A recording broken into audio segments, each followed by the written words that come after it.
ফ্যাসিবাদদের পুনর্বাসন করতেই পরিকল্পিতভাবে নুরুল হকের উপর হামলা হয়েছে বলে মন্তব্য করেছেন জামায়াতের সহকারী সেক্রেটারি জেনারেল হামিদুর রহমান আজাদ।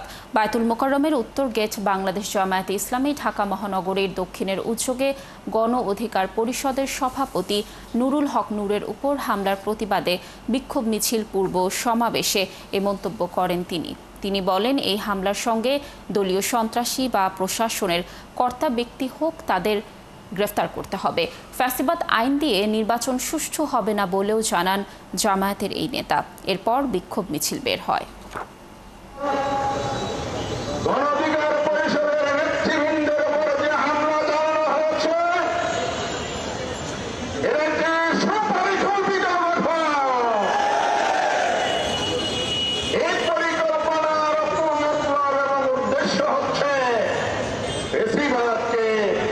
বাংলাদেশে